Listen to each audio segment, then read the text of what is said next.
After being ranked as one of the safest wide receivers you could draft in fantasy football, Stefon Diggs is off to a rough start.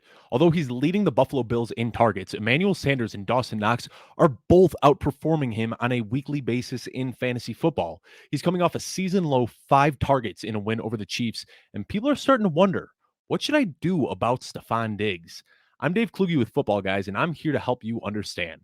Be sure to subscribe to the YouTube at youtube.com/footballguystv to see this and the rest of our content, including these quick videos and our full-length shows, including the Audible, the Football Guys Mailbag Show, the Dynasty Show, and the DFS Power Grid.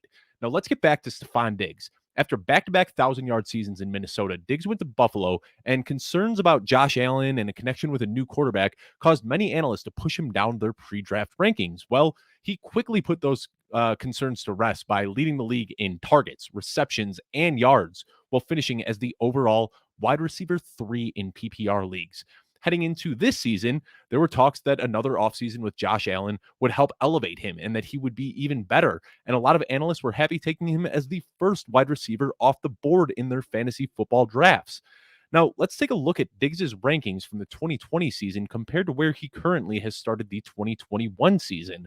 What you see is that last year he was number 1 overall in targets, receptions, and receiving yards. He was third in target share, eighth in routes run, third in fantasy points per game, 26th in yards per target, 8th in catch rate, and number 1 in overall target accuracy. What we see this year through the first 5 weeks is pretty significant decreases across the board in every single one of those categories, which is certainly something to be concerned about. Everything is down by a sizable margin.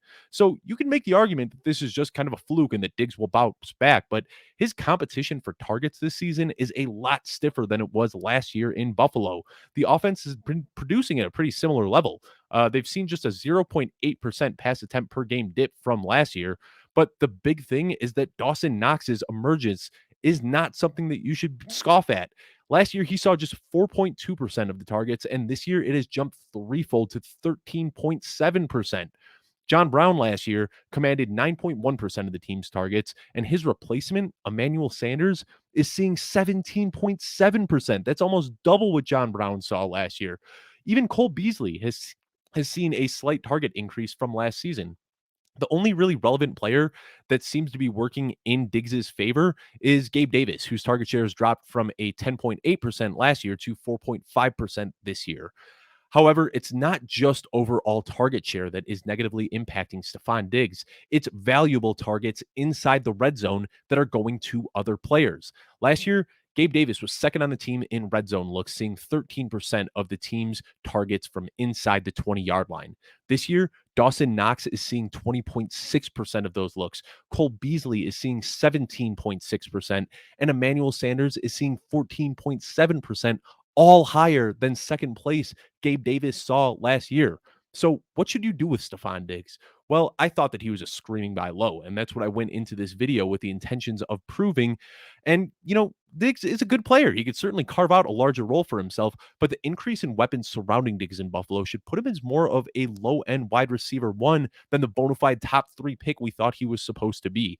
He's still someone that you should feel comfortable starting as your wide receiver 1 every single week. But I think that if there's an opportunity to trade him for an RB1 or an elite tight end like Travis Kelce or Darren Waller, you should take that in a heartbeat. Diggs is still number 2 in air yards, and he could kind of buck this trend and be much better than what we've seen in the first 5 weeks. But I'm getting a little bit nervous about the competition for targets that he's seeing right now. So he's not the top 3 wide receiver that we thought he was 5 or 6 weeks ago, and I think he's more of a low end wide receiver 1. If you can trade him on name value and last year's production, I think that you should absolutely do that. Thank you for watching. Be sure to like this video, drop a comment whether you would agree or disagree. Follow me on Twitter at Dave Kluge, Kluge, and be sure to subscribe to the YouTube page at youtube.com/footballguystv for more hard-hitting content through the entire season.